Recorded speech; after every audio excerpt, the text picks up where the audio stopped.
Good morning, everyone. Hi, this is Ajay Kedia from Kedia Advisory. Let's start with today's morning podcast.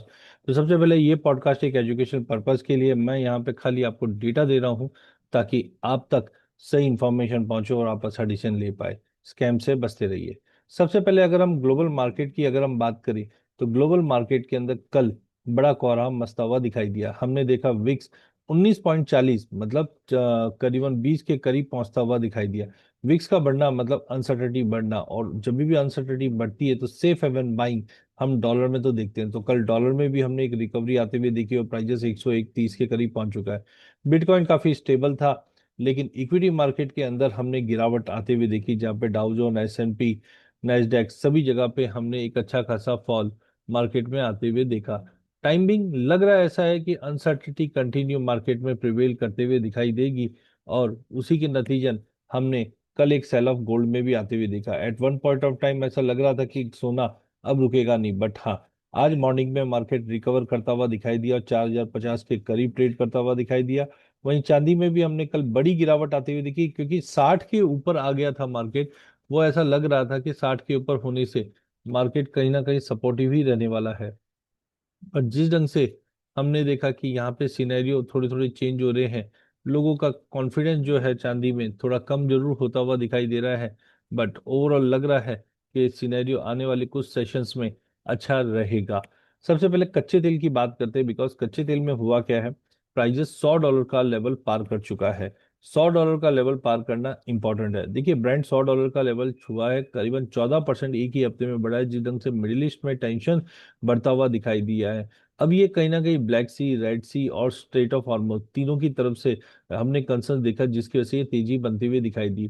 President Trump ने भी कहा है कि major military push हम करेंगे against Iran, and इसके बाद से कहीं ना कहीं एक मैसिव अटैक करने की बात की है। इनफैक्ट अगर हम फॉरेक्स फैक्ट्री देखते हैं तो यहाँ पे भी हमने देखा, Donald, I am considering a massive attack larger than anything that has been done before. तो कांट से कि अब आगे क्या हो रहा है, क्योंकि हमने पूरे इस बार देखा था कि लड़ाई के चलते सोने और चांदी में नेगेटिव बनता हुआ दिखाई दे। बीच में ऐसा लगा था कि लड़ाई के साथ साथ अब सेफ हेवन बाइंग गोल्ड में भी आते हुए दिखाई दे रही है। तो कल की जो बड़ी गिरावट थी वो दो तीन कारण से थी। पहला चीज तो हम बोल सकते हैं कि हुतीस ने जो दो सऊदी ऑयल टैंकर्स को उड़ाए थे, उसके बाद कच्चे तेल में एक जबरदस्त तेजी आते हुए दिखाई दी, और यूएस का अब ये 13वां दिन है जो अब तक का लॉन्गेस्ट रहा है जो कंस्टिट्यूट जंप करता हुआ दिखाई। दूसरा, कैस्पियन सी में भी हमने देखा है कि ब्लैक सी के जो टर्मिनल्स है वहां पे भी अटैक हो रहे थे, जिसकी वजह से कहीं ना कहीं प्राइजेस को अपलिफ्ट मिलता हुआ दिखाई दिया।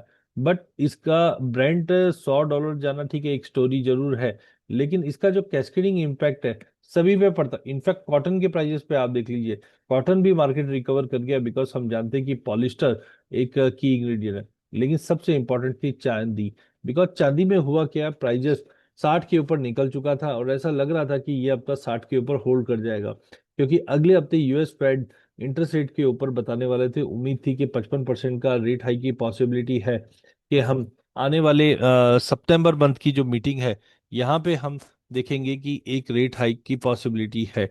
बट लेट्स सी अभी आगे क्या होता है, बिकॉज टाइम है। लेकिन हाँ, अब ये बताया जा रहा है 78% की प्रोबेबिलिटी हो चुकी है कि एक रेट हाइक हम आते हुए देखेंगे इंटरेस्ट रेट में, जिसकी वजह से सोना और चांदी दोनों ही गिरता हुआ दिखाई दिया। $100 के करीब हमने सोने में भी गिरावट देखी, जो 4150 के करीब था वो आज 4050 के करीब ट्रेड करता हुआ दिखाई दे रहा है। वहीं आज का एक पॉइंट और ये भी है कि चाइना जो है वो कहीं ना कहीं पेपर गोल्ड को बैन कर रहा है। इसकी जो न्यूज़ है उसकी वजह से भी मार्केट में थोड़ी सी हड़कंप जैसी सिचुएशन बनी थी, और हमने देखा कि मार्केट के अंदर कहीं ना कहीं फॉल आता हुआ दिखाई दिया है। तो दो तीन कारण है जिसकी वजह से गिरे थे। लेकिन अभी अगर हम देखें तो मार्केट थोड़ा संभलने की कोशिश कर रहा। कॉपर में भी हमने गिरावट आती हुई देखी, करेंसी में डॉलर की रिकवरी की वजह से यूरो, जीबीपी, जेपीवाई सभी में हमने गिरावट आती हुई देखी। लेकिन कल की अगर हम डेटा पॉइंट की अगर हम बात करते हैं तो कल के डेटा पॉइंट के अंदर हमने देखा ईरो में कोई रेट चेंज नहीं हुई, लेकिन अनएम्प्लॉयमेंट क्लेम काफी अच्छा आया है, जिसकी वजह से ऐसा लग रहा है कि रेट हाइक की पॉसिबिलिटी। मैंने कल कहा भी था कि अगर जॉब डेटा खराब आता है तो डेफिनेटली प्रॉबिलिटी नहीं रहेगी, बट जॉब डेटा बहुत अच्छा दिखा रहे हैं, जिसकी वजह से ये प्रॉबिलिटी बनना स्टार्ट हो चुकी है कि कहीं ना कहीं आने वाले कुछ सेशंस के अंदर हम देखेंगे कि एक रेट कट की पॉसिबिलिटी दिख रही। चाइना बैंक्स ने हॉल्ट किया है रिटेल पेपर ट्रेडिंग। अब ये कहीं ना कहीं इसका इम्पैक्ट आज से हम मार्केट में आते हुए देखेंगे, या लिक्विडिटी में, या कहीं ना कहीं हम प्रीमियम्स बढ़ते हुए देखेंगे। इसका भी असर गोल्ड पे रहेगा, बट ओवरऑल कहीं ना कहीं प्रीमियम एशिया में आता हुआ दिखाई देगा।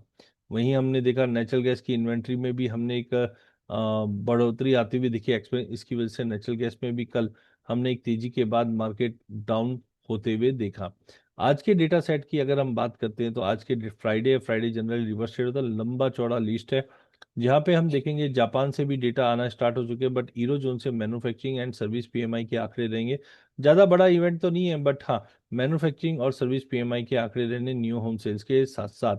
साथ में नेचुरल गैस की भी अगर हम बात करें तो वेदर में कोई मेजर चेंजेस नहीं दिखाई दे रहा है, बट प्राइजेस के अंदर हमने एक फॉल बैक आता हुआ दिखाई दिया है। एज ऑफ नाउ अगर हम देखते हैं तो जिस ढंग से जियो पॉलिटिकल टेंशन है, यही मार्केट को सबसे ज्यादा इम्पैक्ट करेगा। अच्छा, मैंने आपको पहले भी बताया था 22 अगस्त को मैं लेके आ रहा हूँ गोल्ड की मास्टर क्लास, जहाँ पे अननोन टू नोन की सीरीज में हम समझेंगे गोल्ड के फंडामेंटल, टेक्निकल, डेटा, ऑप्शन, और समझेंगे एक ऐसा इंडिकेटर जो आपको इन एडवांस बता दे मार्केट में कुछ होने वाला है। तो अगर आप ये सब समझना चाहते हैं तो जुड़िए मेरे साथ 22 अगस्त को फिजिकल सेमिनार में, जहाँ पे ताज वेवांता थाने में हम ये फिजिकल इवेंट रखेंगे। अ, चलिए, हार्मोनिक की अगर बात कर ले तो कच्चे तेल हार्मोनिक में मैंने कल बताया भी था कि 9,000 तक जा सकता है, और हार्मोनिक अभी भी एक्टिव है और वॉल्यूम के साथ है, अब 9,000 का लेवल छू चुका है। ऐसा देखा जाए तो लेवल वाइज तो अब 9700 का लेवल दिखना चाहिए, बट स्लाइटली थोड़ा कॉशियस होइए, बिकॉज जब तक सीज फायर की न्यूज नहीं आती, यस, प्राइजेस 9,700 का लेवल भी दिख रहा है। जीबीपी आईएनआर में तो गिरावट है, ईरो आईएनआर में भी गिरावट है, लेकिन अल्टीमेटली अगर हम देखते हैं तो अब प्राइजेस के अंदर बड़ा गेम होता हुआ दिखाई देगा, क्योंकि स्लोली एंड स्टेडीली वॉल्टिटी बनती जाएगी। ट्रेड सेटअप को देखने के लिए सबसे पहले हम डॉलर की तरफ चलते हैं, जहां पे आप देखेंगे डॉलर इंडेक्स के अंदर कल मैंने जैसे कहा था एक बड़ा दायरा बना रहेगा। कल हमने एक ब्रेकआउट जरूर आते हुए देखा, बट अब उस ब्रेकआउट पे कितना होल्ड करता है, which is going to be most important. तो हमने 101.50 का लेवल देखा, आज थोड़ी बहुत गिरावट दिखा रहा है, तो डॉलर में थोड़ा बहुत पुल बैक आएगा तो वो इक्विटी मार्केट को, कमोडिटी मार्केट को रिवर्स करेगा। हमने निफ्टी में भी देखा कल मार्केट वैसे स्टेबल था, लेकिन जिस ढंग से हमने इंटरनेशनल मार्केट में गिरावट देखा, उसका असर निफ्टी पे भी आज गैप डाउन ओपनिंग के साथ साथ हम होते हुए देखेंगे, क्योंकि रुपया अब वापस 9661 के करीब पहुंच चुका है, और हाई पॉसिबल है हम 97 की तरफ बढ़ते हुए दिखाई देंगे। दुबई प्रॉपर्टी मार्केट में फिर से गिरावट बढ़ चुकी है, जिसका मतलब है अनसर्टनिटी बढ़ी हुई है, और अनसर्टनिटी इंडेक्स तो कल 19 के करीब पहुंच गया था। गोल्ड सिल्वर में से क्या चुने, तो अभी भी मुझे चांदी लग रही है, बिकॉज 72 का हाई लगाने के बाद ये हाई और लोअर हाई पैटर्न बना हुआ है, तो जब तक प्राइजेस वापस 71 या 72 के ऊपर नहीं जाता है, यहाँ पे डाउन साइड रहेगा, और डाउन साइड का मतलब है चांदी आउट परफॉर्म करनी चाहिए सोने को। हालांकि आज भी अगर हम देखते हैं तो कहीं ना कहीं सोने में थोड़ा दबाव दिख रहा है। कल के सेशन में हमने सोने में 4,040 का सपोर्ट आते हुए देखा है। टेक्निकली मार्केट ओवरसोल्ड है, maybe we can see के प्राइजेस के अंदर थोड़ा सा टेक्निकल पुलबैक दिखा दे, बट थोड़ा कॉशियस रहिए, बिकॉज जब तक 4,000 के ऊपर है हम लोग सेफ है।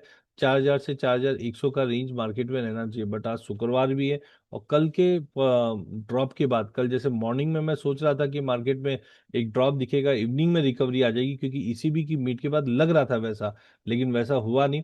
जैसे अनएम्प्लॉयमेंट एम्प्लॉयमेंट का डेटा आया था, उसके बाद मार्केट में हमने देखा अचानक से ये एक बड़ा फॉल बन गया, और मात्र घंटे 2 घंटे के अंदर ये फॉल के बाद मार्केट कंसोलिडेट करने लग गया। तो थोड़ा सा कॉशियस रहिए आज भी, बिकॉज यहाँ पे अब लग रहा है कि गोल्ड नीचे में करीबन 4,020 से लेकर 4,000, मोटा मोटी 4,000 तक का भी सपोर्ट दिखा सकता है। तो थोड़ा कॉशियस रहिए आज। तो फर्स्ट हाफ में मार्केट गिरावट रहेगा, 4,000 तक का सपोर्ट देखने में मिल सकता है, लेकिन मैं एग्रेसिव शॉर्ट की सलाह नहीं दूंगा। क्यों?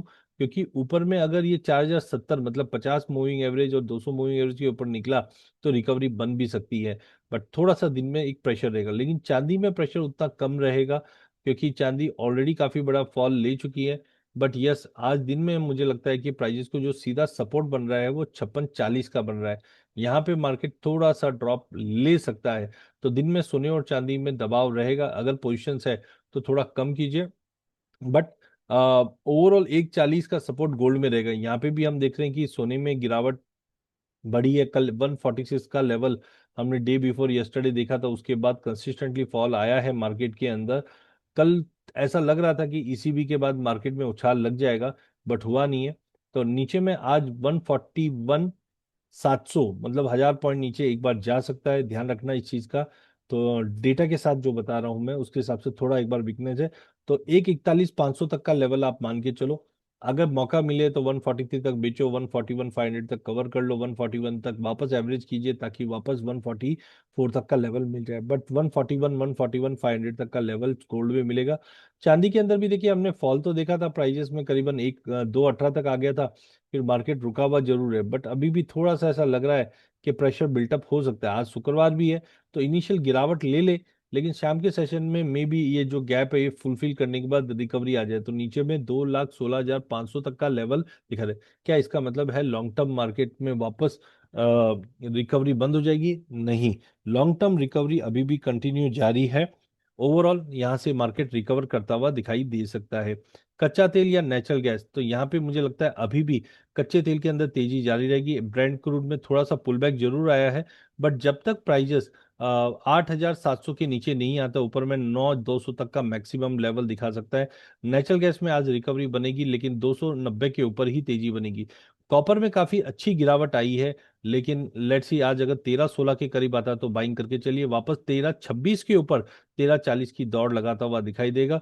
जिंक अभी भी स्ट्रांग है, 381 के करीब लेके चलिए, 385 का टारगेट रहेगा। लेड में भी हम पॉजिटिविटी देख रहे हैं 201.50 के लिए।